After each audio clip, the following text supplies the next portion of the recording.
ফের এসআইআর আতঙ্কে মৃত্যু পূর্ব মেদিনীপুরে। এসআইআর আতঙ্কে হৃদরোগে আক্রান্ত হয়ে মৃত্যুর অভিযোগ। 2002 এর ভোটার লিস্টে নাম না থাকায় চিন্তায় ছিলেন, দাবি পরিবারের। কোলাঘাটের ভোগপুরে 233 নম্বর বুথের বাসিন্দা ছিলেন।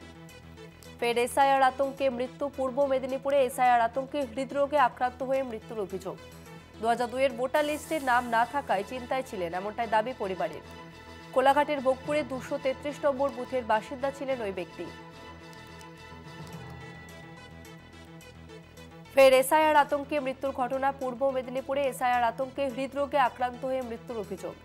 2002 এর ভোটার লিস্টে নাম না থাকায় চিন্তায় ছিলেন ওই ব্যক্তি, এমনটাই দাবি পরিবারের। কোলাঘাটের ভোগপুরে 233 নম্বর বুথের বাসিন্দা ছিলেন ওই ব্যক্তি।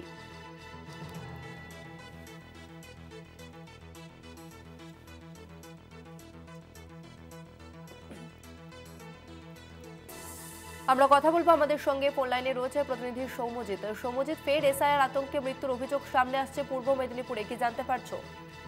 দেখো তসবিনা, পূর্ব মেদিনীপুর জেলার কোলাঘাট থানার ভোগপুর গ্রাম পঞ্চায়েতের ঘটনা। ভোগপুর গ্রামের 233 নম্বর বুথের বাসিন্দা কেশিমন বিবি, বয়স হয়েছিল 83 বছর বয়স।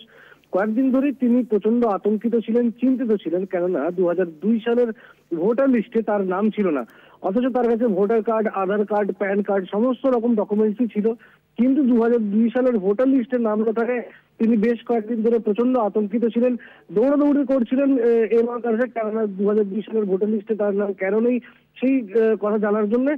যেটা জানা যাচ্ছে যে গতকাল রাত্রি 10:30 নাগাদ হঠাৎ করেই তিনি হৃদরোগে আক্রান্ত হন এবং তার বাড়িতেই তার মৃত্যু হয়, এবং এই ঘটনার পরেই কিন্তু চাঞ্চল্য ছড়িয়েছে কোলাঘাটে। তসমিনা, ধন্যবাদ সৌম্যজিৎ। ফের এসআইআর আতঙ্কে মৃত্যুর ঘটনা পূর্ব মেদিনীপুরে। এসআইআর আতঙ্কে হৃদরোগে আক্রান্ত হয়ে মৃত্যুর অভিযোগ।